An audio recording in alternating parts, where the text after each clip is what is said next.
Welcome to Modern Musings, conversations with the maiden, mother, and crone, where we look at ourselves and the world through the lens of the 21st century. Hello and welcome back. I'm your hostess, Kristen, and I'm here with my co-hosts, Amber and Cindy. Hello. Hello. And Amber's dialing it in again. Yeah. Yeah, dialing it in. She's laying in her bed talking to us on the phone. Right? You know what? I'm sitting on the couch. I was Thank about you to very say, much. okay. It's kinda late. You were in bed earlier. Mhm. We're up very late. Y'all woke me up and you're like, call into the podcast. And I'm like, Well, today we are talking about self-care versus self-soothing. And I mentioned last week on the podcast when we were talking about addiction and the different types of addiction that it kind of stemmed from that conversation. Actually, I was looking at my list of notes and I was like, well, I think we kind of touched on a lot of the things that we talked about. So I think we're actually kind of just diving deeper into the topics that we talked about, because last week we really discussed like how we self-identified with a lot of those behaviors and the addictions, and we also kind of earmarked like maybe I'm not addicted, I just tend to it's a pattern be or a drawn tendency to it. yeah. And so I wanted to expand on what we were discussing, but in that light of it being, self-soothing. So here's a question for you. We were talking about self-soothing things that we do, like scrolling and eating,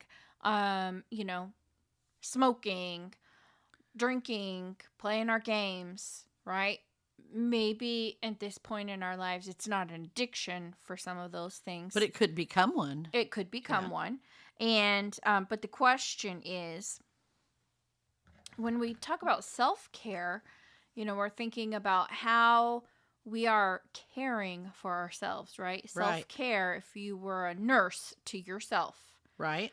Would your nurse say, play your game on your phone? Right. Right. Right. So ask yourself this question. Are you actually healing, or are you just coping really well? Or masking. Masking. And you know what? When I read that question, I was like, but are you really coping? Because you're not coping if you're avoiding. Yes. It's masking. It's really masking. Yeah. And so I was like, coping. I don't know about that, because I feel like whenever you're doing something like treat yourself and it's really like, okay, that's enough lollipops, it's really not a treat anymore. Yeah. Right. If it's expected. I need this right now, but not in the long term. Yeah. Right.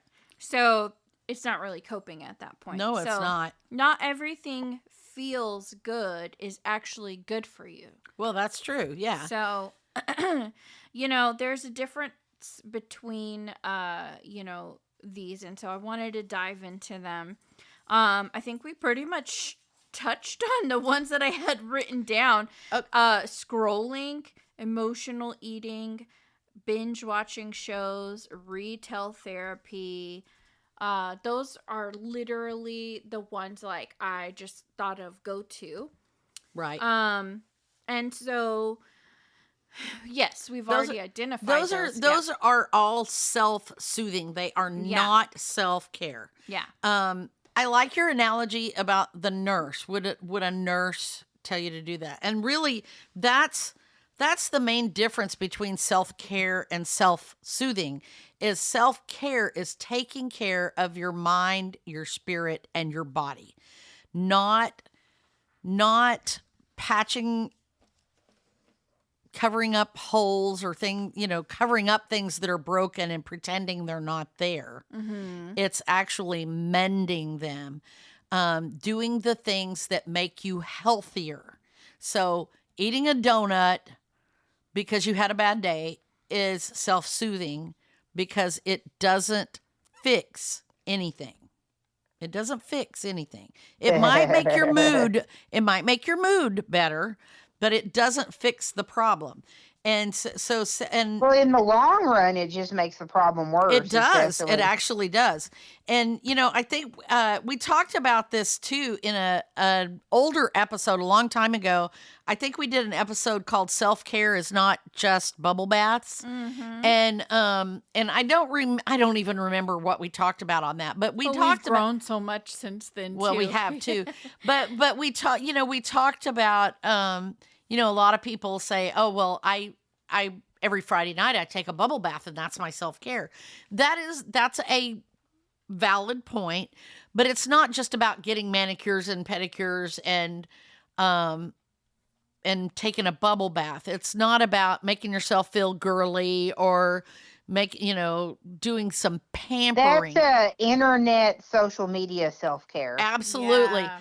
And real self-care is taking care of your nutrition, making sure that you're getting adequate sleep, getting enough exercise, working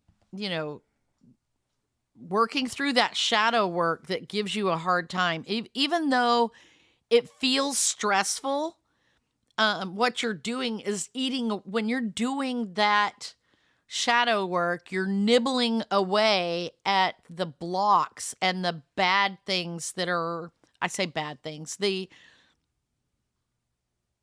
blockage that's keeping you from being a healthy whole person. And so you're like digging it away, and it clears out, right? So that is a form of self-care.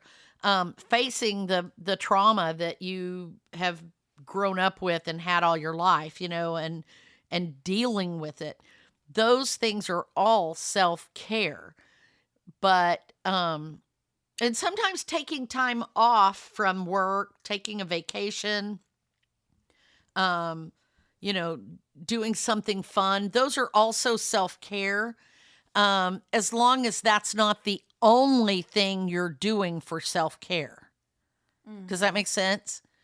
Yeah, you can't run Yeah. off and have a 3-day weekend. That's every just weekend. that's an escape. Yeah. That's just an escape. Now, if you are going away for a weekend and then you're also having therapy and you're getting adequate sleep and you're paying attention to your diet and you're doing all those things, those are self-care. And when we talk about making time for self-care, I mean, that's really what we're talking about, is making time to do all the things that are healthy for your body or for your mind or for your spirit. And you truly have to make time for health. You absolutely do. 'Cause, Yeah. it's like anything involving health, like make time to brush your teeth and floss your teeth, make time to take your vitamins, make time to get a walk in. Make So time on to and so forth. actually get 7 to 9 hours of sleep every night.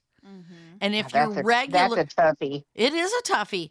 But if you're regularly not getting that, then your first line of self-care should be to try to get as much sleep as you Regulate. can Yeah. and try to regulate your sleep. Fix what's wrong with your schedule so that you can get that sleep. Because maybe the reason you're not getting that sleep is because you're postponing or deferring more painful things like work or other things that you need to do by self-soothing, watching TV, scrolling on your phone, doing those things instead of taking care of the things that are uncomfortable. And then you're having to stay up too late. So, does that make sense? Oh, yeah, definitely. I mean, like I do I'm- that with grad school all the time. I'm bad about it too. I mean, we've talked about this all the time. I'm a regular stay up until 4 a.m. or whatever. But I tell you, if I stay up till 4 a.m, I try to sleep till 11 o'clock the next day if I in any way possibly can. I try to get that 7 to 9 hours of sleep.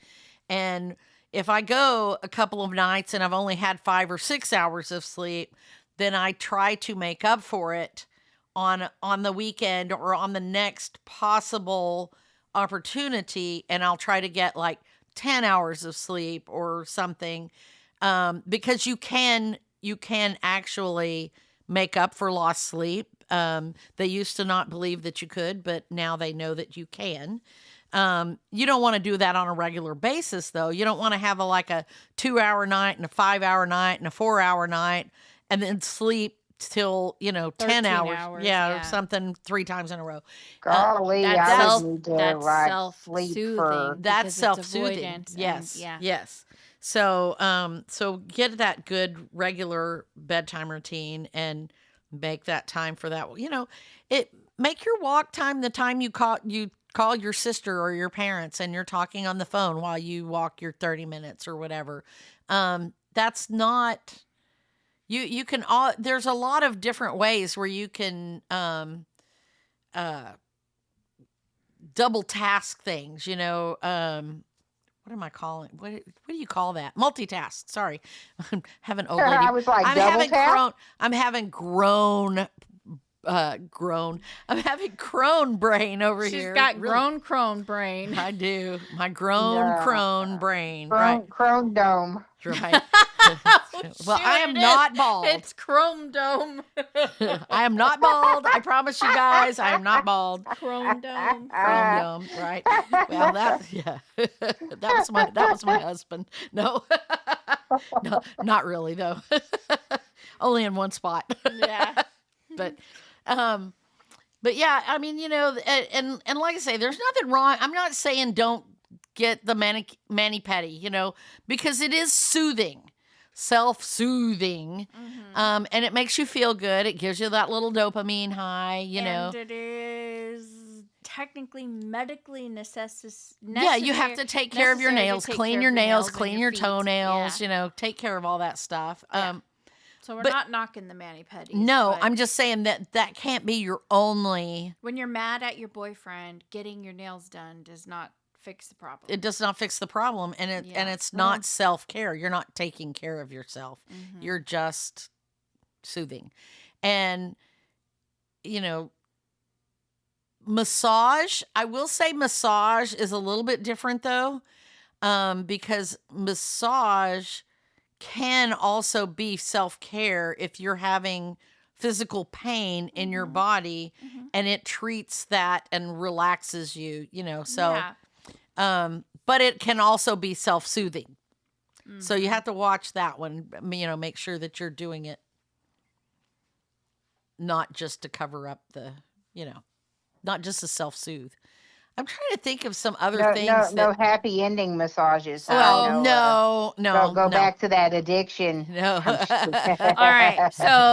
So here's some ideas of what you can do instead, because we talked last week about, the phone, or like the cigarette, like you said, like washing the dishes instead, or when I put my phone down, I picked up just another game.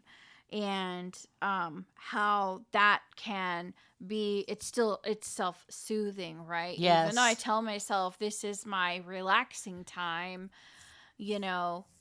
picking up the phone is self-soothing. And so, oftentimes we'll say, oh, I'm doing like my coloring book game or my word puzzles. Those are self-care because I'm working relaxing. my brain, and I'm working and my brain. I'm working my brain. I'm like, yeah, let's just tell ourselves those lies. But anyway, so here's some things that you can do instead of some of these like self-soothing things that we've talked about. So scrolling, right?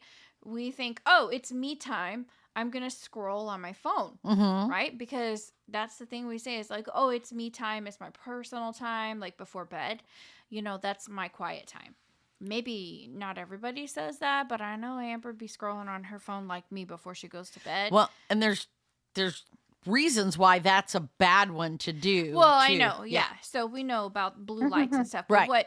what you can do instead, that's self-care, is setting a timer and then journaling about what's bothering you. Yes. Right? Or absolutely. what you're grateful for, or Right. whatever. It doesn't, like scrolling to escape stress, again, it's an escape.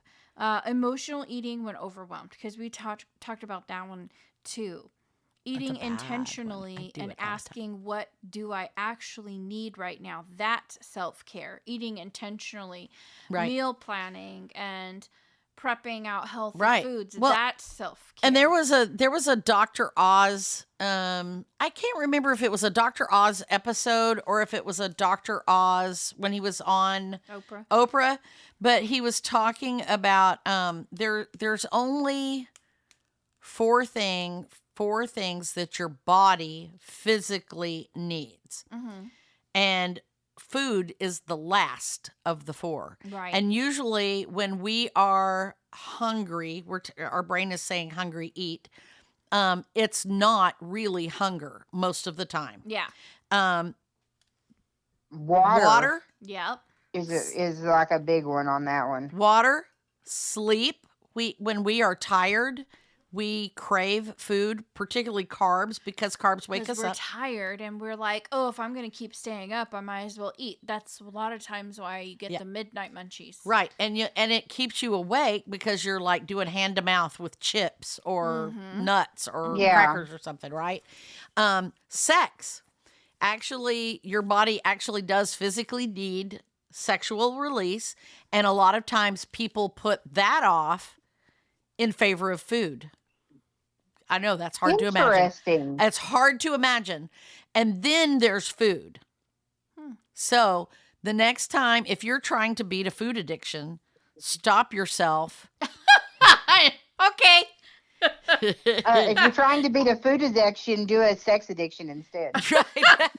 But no, I mean, like his thing was start with the glass of water. Start with that glass of water. Drink a full 8-ounce glass of water. And then ask yourself, is it bedtime? Okay, go to sleep. Go to sleep. Is it almost bedtime? Yeah. Yeah. But ask yourself, what am I really...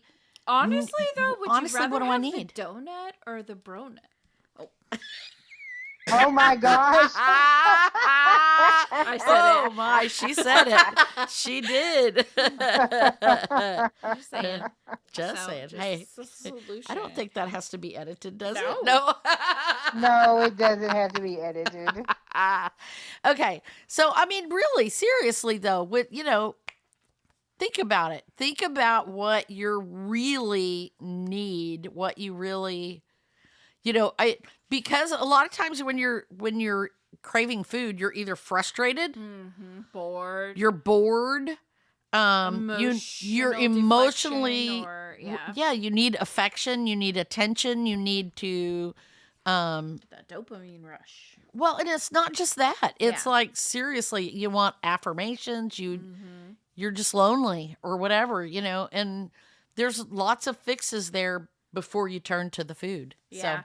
You know what's really interesting, Amber, is I noticed with my eating issues that I had, it was always when I was in the car.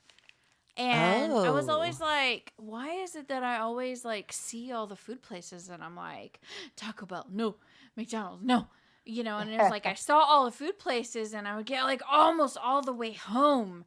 But then it was like that last place I'd be like, and pull over. Oh, yeah. And it wasn't the driving that caused it. It wasn't the act of seeing those places because, I mean, they're everywhere. I see them on the TV. That doesn't make me get up and run to the kitchen and get food. It was when I was leaving somewhere. It signaled to me like a transition. And I was identifying like I'm leaving work. I'm transitioning to the next phase of my day. Right. And it was almost like, let's mentally transition this to that with food. So I would leave work, or if I left your house, like... Yeah, I know you and Raina used to stop and get food. We would always stop on the way home at Whataburger or wherever and get French fries or something, And it was like... It was that transition. It felt weird going home, but not eating something. Oh, yeah. Isn't that so that weird? Is weird. And I haven't been able to figure out, like, what that was. Maybe you need to journal about that. And But it's like, okay, so now whenever I am leaving something I just did that was, like, a thing or big or lofty or heavy, I have to like wind down some other way. And I think that's really what it was, is because I'm an introvert, and all of those things I was doing was like where there was a lot of people, and I got to that moment Maybe where you I'm had like, a little bit I'm of done. stress. Yeah. Yeah. And it probably is. It's absolutely stress. And it's like, okay, now I'm done. I need to be alone or have like me time, do something, Mm-hmm. self-care. And so my brain was going, ooh, fried chicken is my go-to, right? Right. Because there's Yeah. something about the crispy and the juicy, and it's Right. warm and delicious, right? And so it was always like, that was the one I could never say no to. Like, I could go away, Taco Bell, leave me alone, shut up, Burger King, stop chasing me, Subway. But then it was like the last stop on the way home, whatever fried food. So there's got to be like some kind of trigger that I was Right. getting for whatever that transition Right. is. So And maybe, definitely maybe you thinking need about to it. think about what's causing the stress. Yeah, Right. yeah, because it's definitely something that's like triggers that. So it's really asking that question, what do I actually need right now? It is. It's it really not is. always about eating intentionally, because Right. I was intentionally getting that chicken. Right. Because in that moment, as soon as the light switch turned on in my head, that's what I wanted, even after I had already said no to all the other fast food Right. places, and I said, you're not hungry, you don't need anything, just keep driving, you're almost home, you're almost there, just go home. Even you can eat something at home, you've got fried chicken in the fridge, or you've got chicken nuggets, or you can make your own. Like, I had the options, but it was like the breaking point. Mm-hmm. So, interesting thing, asking myself, what is it actually that I'm needing right now? Is probably needing to go, All right, scream in your car. car. Yes. Yeah. Yeah. Just because I like hit my capacity for whatever it was that I had been previously doing. So that one is an interesting one. So another one, binge watching to avoid responsibility. So I definitely identified with this one. So the self-care of that, right? So sometimes we say, you know what, today is going to be, a low output day. I think a lot of people like me who are just like, go, do. At some point, we hit that bottom of the barrel. You've done too much, and now like, you can't go any further. I can't go any further. And so I tell myself, today's going to be a relaxing day. And that's the self-soothing thing I tell myself is today's going to be a relaxing day. And then I turn the TV on and I sit on my butt all day. And because I struggle with like limiting myself. So this suggestion is watching one episode after completing a priority task. Oh. So you can still do that do thing, but then also allowing yourself that time to do that thing that you want to do that's self-soothing, but you're also limiting it. So it's also kind of like saying, like, in some way, it's a little bit of like giving yourself that donut for doing something hard. Right. But because I'm seeing it, I'm like, you have to be careful with that, because then you could give yourself permission to watch TV every time you did a hard thing. Right. Right. But this, I've actually used that one before too. Not so much watch an episode after I did a hard thing, but it was using the commercials. So I'm only allowed to watch until the commercial comes on. This only works if you're watching streaming Live service TV, that has, yeah. or live TV, that has commercials in it. But as soon as the commercial comes on, I'm going to go flop the laundry in the washer and dryer, and then start another load. And then you come back in and you watch. And then the next time a commercial comes on, I'm going to go put those 2 cups in the dishwasher. And so it winds up being not a non-productive day. Yeah. And you're still kind of self-soothing, but you're also doing self-care because you're caring for your environment, and taking care of your environment is part of self-care. If you're always sleeping on dirty sheets, that's not self-care. avoiding washing your sheets is bad self-care or not self-care. You're not taking care of what you need to take care of. It's not healthy to be on those dirty sheets or whatever. And so giving yourself a clean environment is another form of self-care. And there's nothing that says you can't watch TV while you're doing it. Mm-hmm. Right. Oh yeah, absolutely. I think it's For just sure. that moderation thing. It is. It's Yeah. moderation That and is self-care. and not just Practicing not moderation. not sitting on your butt and doing nothing. Mm-hmm. You're still doing things to take care of yourself, to take care of your environment, or to take care of your family as needed. But you're enjoying something at the same time. Mm-hmm. Yeah. So here's one: impulse shopping for a mood boost. Oh. So shopping day is not Yes. self-care. That's yeah. self-soothing. That is self-soothing. The alternative, what is self-care when we talk about finances, is reviewing your budget, planning, and making meaningful purchases. Right. So So- planned out purchases. Right. And yeah. and if you what you can do is make lists of the things that you want to buy and put them on a list, which is something I do. I have a running list of things that I might be interested in buying. I don't always buy them. They're on that list, but the making of the list of things I want to buy, it's journaling. In a sense. it's a way of journaling, but it's also mindful of my budget because I budget for those things. I plan them into my bill paying. And so on bill paying day, I look at my list and I say, do I have the money to buy that or don't, And a lot of times that list just sits there.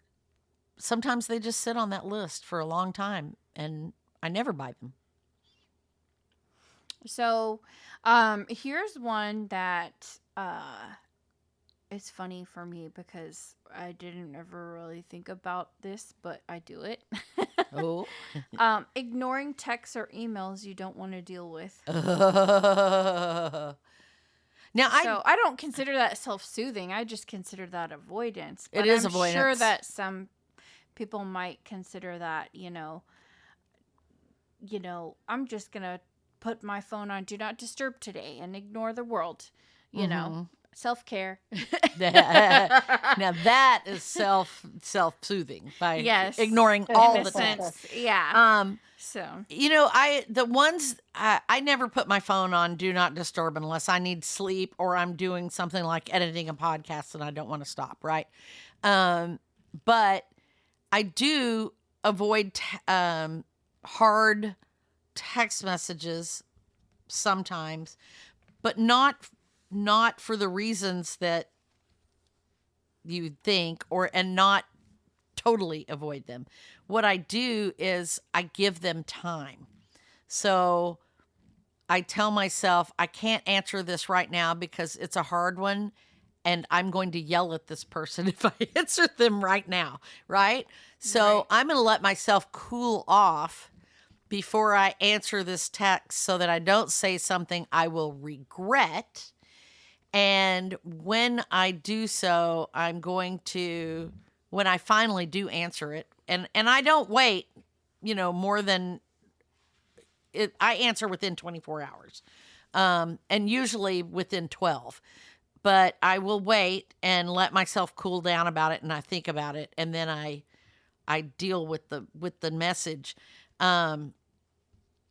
But I think it's important to deal with those things in some way. Don't avoid them. Just it's like we talked about last week. You can't get through the emotional issues unless you go through the motions, right? And so by avoiding, you're never going to clear that whatever is blocking you or giving you trauma or PTSD or whatever. So actually taking care of it, facing it, dealing with it is what clears it out. Because as long as you don't clear it out, it's going to be sitting there holding power over you. And I like I want to stop and think about those messages, but I'm going to take care of them and then they're done. And that is good self-care because then I've cleared it out and I've taken care of myself in the process. Yeah. Yeah, I think the message there is responding honestly is important, right? Because that is going to help you long term, right? Putting something off by ignoring it Is and passive aggressive. and putting something off and not being truly honest is not much different because you're just pushing it out. Right. Delaying the outcome. And right. so, like, instead of telling your friend you're not coming to her party, and you know you're not coming to her party, but delaying it and then just not showing up is just avoidance. It really is. That's and then it causes problems. It's not self-care. Yes. Yes. And it does. It ends up causing more problems, and actually it causes stress. Like, I actually talked to patients about this because a lot of times, like if the doctor recommends to do treatment on a tooth, the patient will say, it's not bothering me right now. I'm just going to wait. Right. But what ends up happening is that you delay the care and then it either gets worse and now it's more lengthy care or expensive care, or it ends up being suddenly you're in a lot of discomfort. And now you need an emergency appointment. And so it's better to just take care of it. It's uncomfortable right now, but it's going to be more uncomfortable later. It's momentary discomfort, and you will feel better in the long run. And so it's like pain avoidance, basically. Yeah. So something to consider. So responding honestly and then or setting a boundary. So kind of like what you said, like giving yourself time so you don't respond hastily. But also, the honesty there is kind of like setting your boundary. Like, it is. No, unfortunately, I can't answer these questions right now because I'm, I'm waiting not on available, or I'm currently doing something that is taking up, my ability to think straight on this. Right. So, like if you're doing something with your family and someone else is demanding of your time or vice versa. Right. Like work. Or if it's a work thing and you don't know the answer, you can't help this. You can't help this client or you can't help this coworker right now, but maybe you can later. Giving, and just answer them and say, I can't help you, but this person can, or I can't help you right now, but if you'll give me a few hours, maybe I can deal with it in a little bit. Or even just a simple, I will check into that and get back with you, by tomorrow. Right. Sometimes that's all you have to do. And then that gives you that boundary. Now I know I have to deal with it by tomorrow, or by the end of the day or whatever. And then you can just go on and do whatever you need to do and then deal with it when the time comes. But by ignoring it, then it really often does cause more problems than it's worth. More problems than just answering the text or the phone call or whatever. Yeah.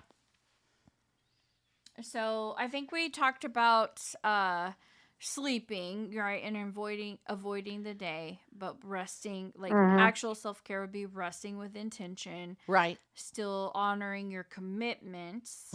So sometimes whenever there's something like hard that we don't want to do, we may choose to call it a day, Sleep in. I'm going to sleep in instead of go to that meeting I'm supposed to go to. Exactly. Or that training that I was signed up for. And I think that staying up really late also creates the inevitable, which causes us to sleep all day. Right. Which is also pain avoidance. So, well, it's interesting, the whole concept of pain avoidance, because it's not always like what you think, like pinprick pain, but discomfort, right? Right. And so if there's something uncomfortable that you're nervous system doesn't want to deal with, then it will cause you to have insomnia.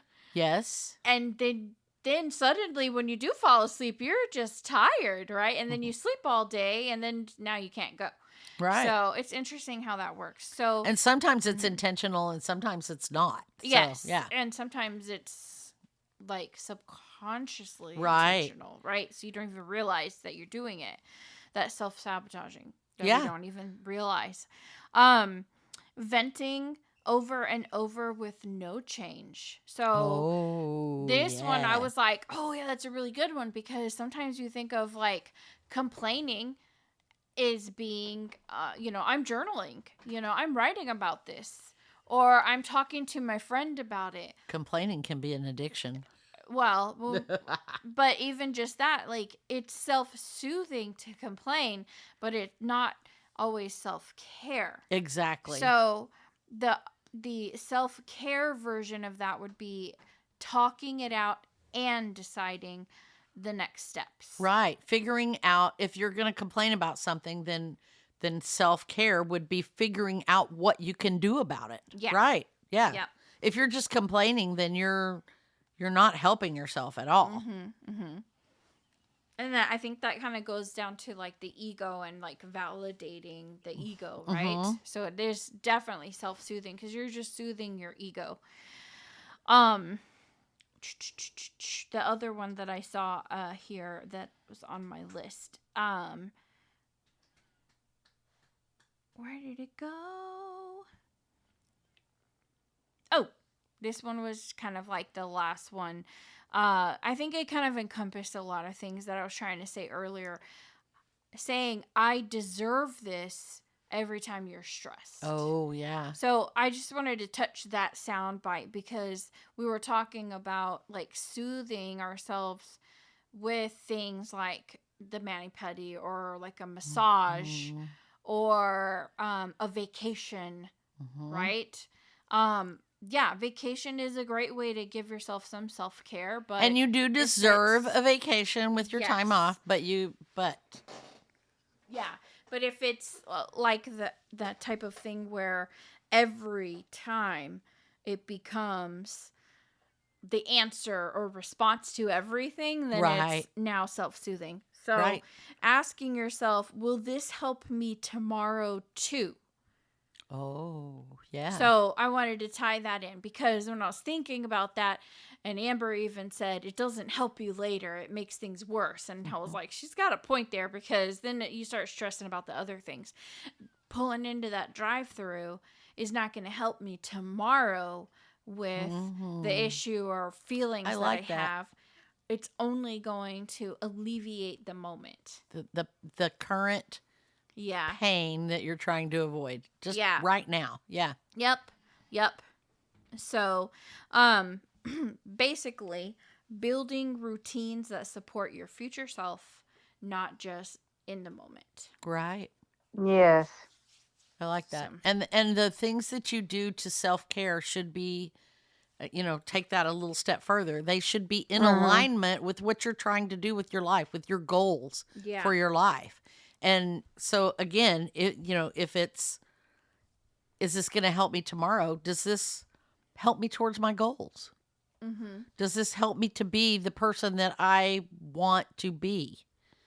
And, maybe that's the big question that you should ask yourself when you do anything that's self-soothing or self-care.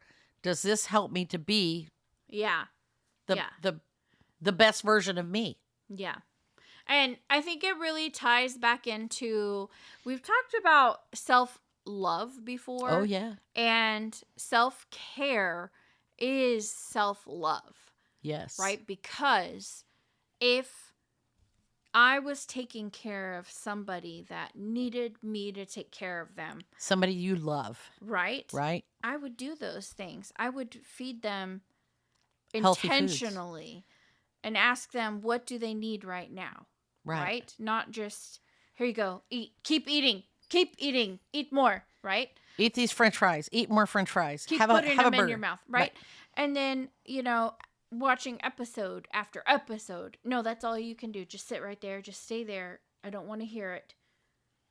Stay right there and keep watching this and don't take your eyes off that screen. You would never do that to somebody else. So like, why do you do that to yourself?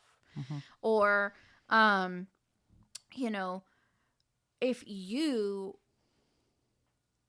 were texting, you wouldn't want your text to be avoided either, right? So like you wouldn't tell other people not to respond. Right.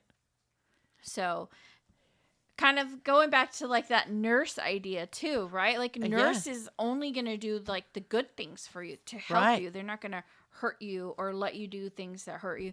Same thing with yourself or with someone else. So like when you think about like your self-care, is this what you would tell your friend to do in that situation too? So like if there's something that stresses you out, or sorry, if there's something that stressed your friend out and she said, man, every time, you know, I leave my job, I'm just so frustrated.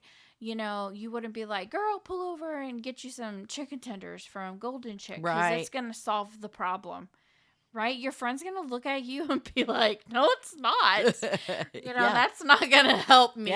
Right? So think about that. Like, is that the advice that you would give your friend in that moment to work out whatever their problem is that they're wanting to give themselves self-care for? Right. Is that self-soothing or is it self-care? I love that. I do. I love that a lot.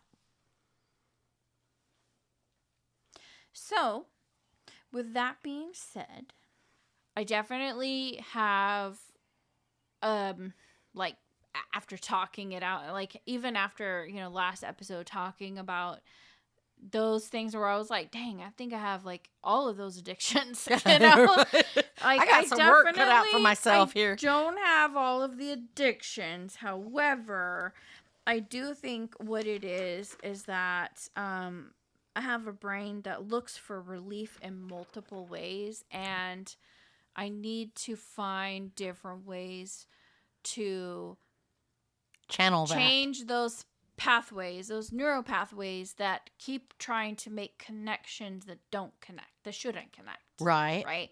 And so, not sure which one I'm going to tackle first because I feel like I do a lot of those self-soothing things. And I really didn't think of myself as self-soothing. I don't know. I think of like a dog like licking its paw like incessantly. Right. As self-soothing, you know, because that is something that they do when they're stressed. Right. And I like imagine that. And I'm like, am I that? Am I literally that dog that's just licking my paw and you're just like, stop, you know? So I'm curious. I think now I'm going to be like watching myself, being more mindful of my behavior and like why I'm doing the things that I do. Because, you know, my word this year is devoted, or devotion. I always say devoted, but it's devotion. And, to me, like the part of my word that I'm really like focusing on this year is like what I'm devoting my time to. Right. And is it in alignment with what I'm devoted to? Right. Right. So, I mean, because this word is like a multi-word, right? It's like it keeps popping up in different ways, and it has like, you know, it's a verb and a noun and everything. And I'm really liking this word, and I'm seeing myself like devoting my time to stuff that I feel stuck in because I'm a pattern person and a compulsive person, and I'm an OCD person, not just like, oh, I'm impulsive and I'm compulsive, right? It's like both. And I'm trying to like work on that. And that's where like being in alignment with like what my values are and stuff like that has really become interesting to see. Like, wow, I never really thought about myself pulling over and buying, you know, chicken strips every time I did a hard thing. Like, it's almost like celebratory food, right? And stressful food. Like I said, it's the punishment and the reward. And now I'm confused about which one it is. And so it's like I have to do it every time now because and so breaking those little patterns I'm really interested in seeing like how I can rewire those pathways to the right step so that I'm not circumnavigating this crazy like thing to get to how I feel better about something, and I just go straight to it.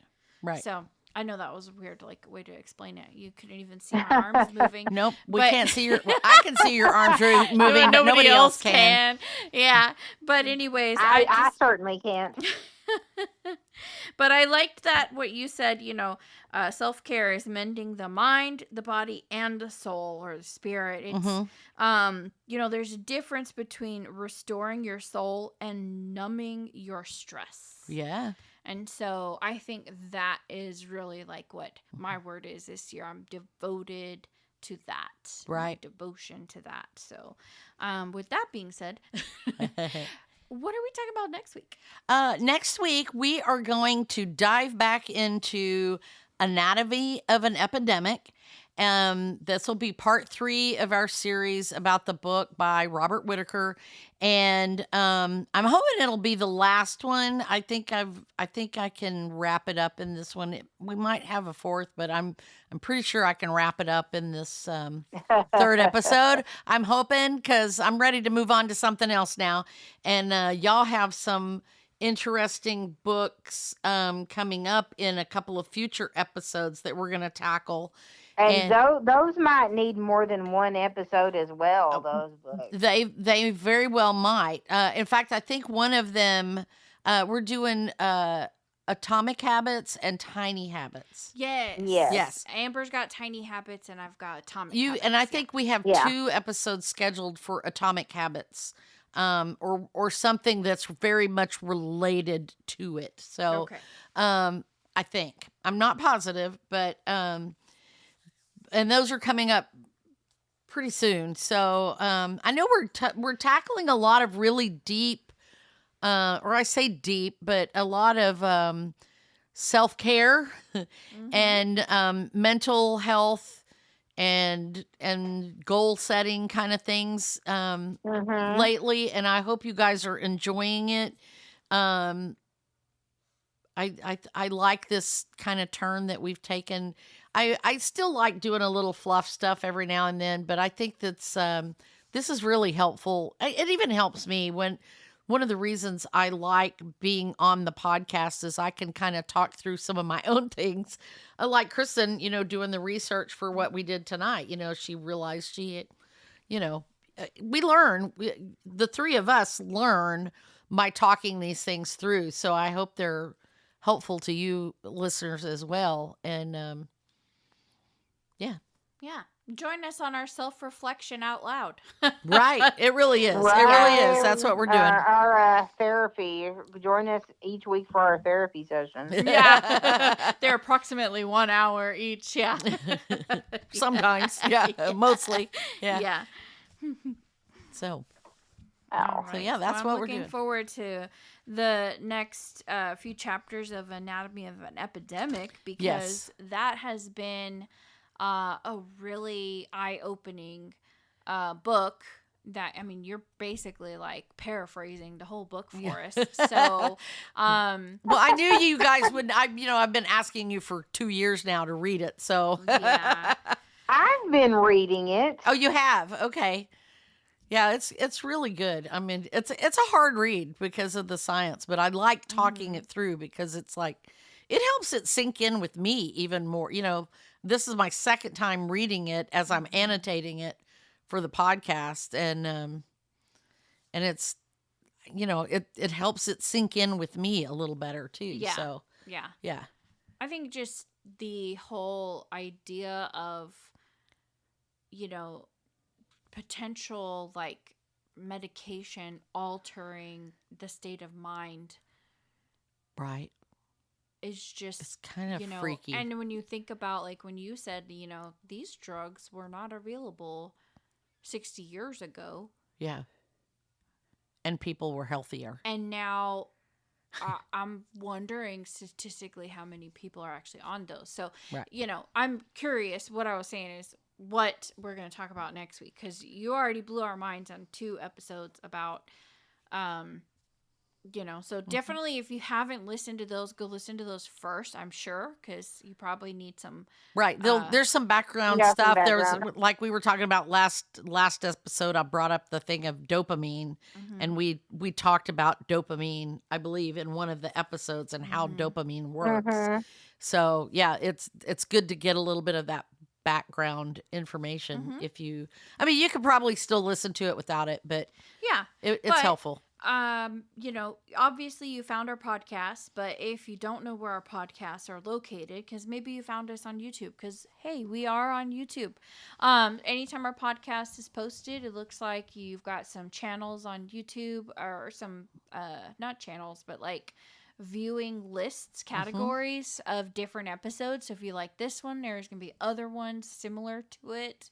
But if you found us through, any other source, you can find us on podcasts, wherever you get your podcasts.